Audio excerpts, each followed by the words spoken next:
This is how I turned this one property into four when I was 23. So when I was 21 years old, I bought that property in that picture for $70,000 and I needed $20,000 cash to close. It rented out for about 700 bucks per month, and after expenses and cash flow, maybe around $200 per month.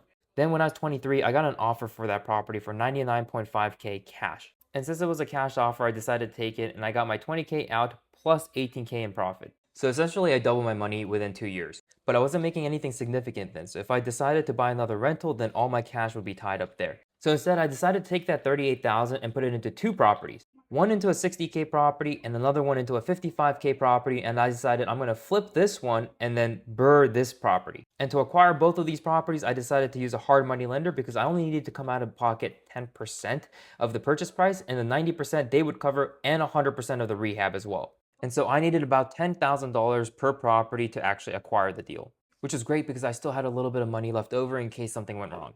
And for the flip, it cost me $35,000 to rehab, and for the BRRRR, $25,000 to rehab. And after 6 months on the flip, I sold it for $118,000. So with 35K in rehab plus 60K purchase price and other hard money costs and holding costs and whatnot, I was left with about $15,000 in profit. And for the BRRRR deal, I was able to get it appraised for $116,000, bought it for $55,000, put $25,000 into it, and I was able to leave with 25% equity because I did a 75% cash out refi on the property, and I had to come out of pocket maybe an additional $3K to close on the loan. And this one was able to create additional equity for me in the property plus cash flow. And I essentially duplicated this process, and by the time I was 24, I was able to have four properties. And it all started from just the one.